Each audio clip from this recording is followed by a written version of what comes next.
Now the track is at the sort of stage where you've got reverb on, the balance is about right, everything's starting to sound a bit nicer. We need to go back and listen again to the original track and start thinking about how we're going to EQ certain sections. So if I listen to the original, okay,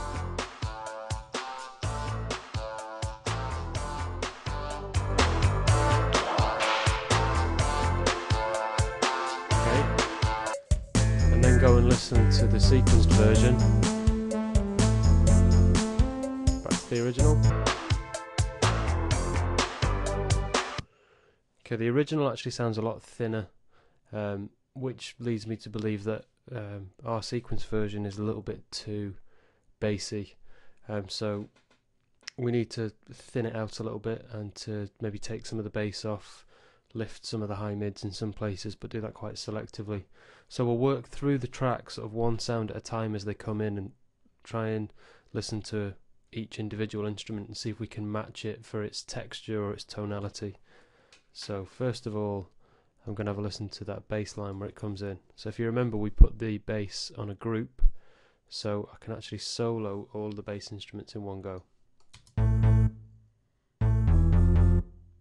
Okay, just for a moment I'm going to lift up this bass group channel to nearer to the top, so it's next to the original track, so that I can very quickly work with solo in either one or the other of these tracks.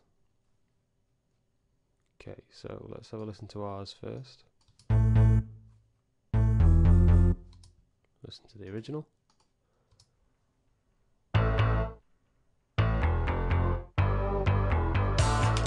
Okay, first thing I notice is that the original is quite heavily compressed, so it seems to have like a little bit more punch to it. So I'm going to try adding a compressor to it first to see if we can emulate some of that punch. And I can add the compressor over the whole group instead of over the individual elements. So select the bass group channel and then go to our inserts and choose dynamics and compressor. Okay, we could also go for VST dynamics, but for now we'll just start with a compressor to keep it simple. Okay, let's start with some of the presets that might be suitable. So let's start with an upright bass, double bass preset. That might work. So I'm going to have a listen through, and I'm going to start adjusting the threshold, keeping an eye on this gain reduction here, and I'm going to choose a slightly lower threshold to see how much gain reduction we get. I'm going to turn the threshold up and down just so we get the right amount of gain reduction.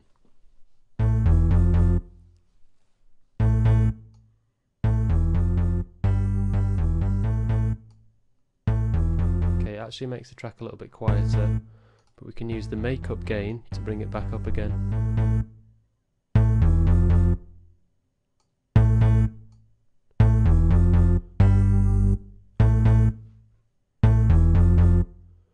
Okay, without the compressor, if I turn that off, okay, okay, that's a little bit better.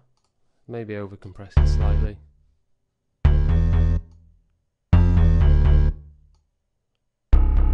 So I'm going to bring the ratio up slightly.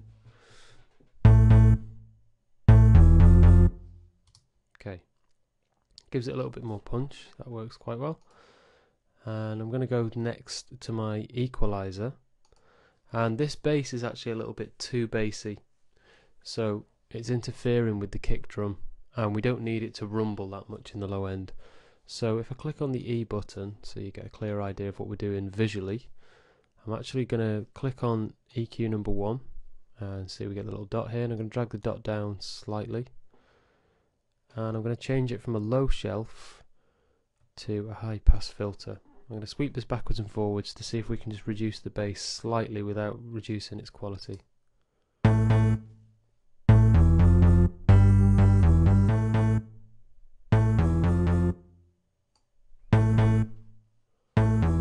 Without.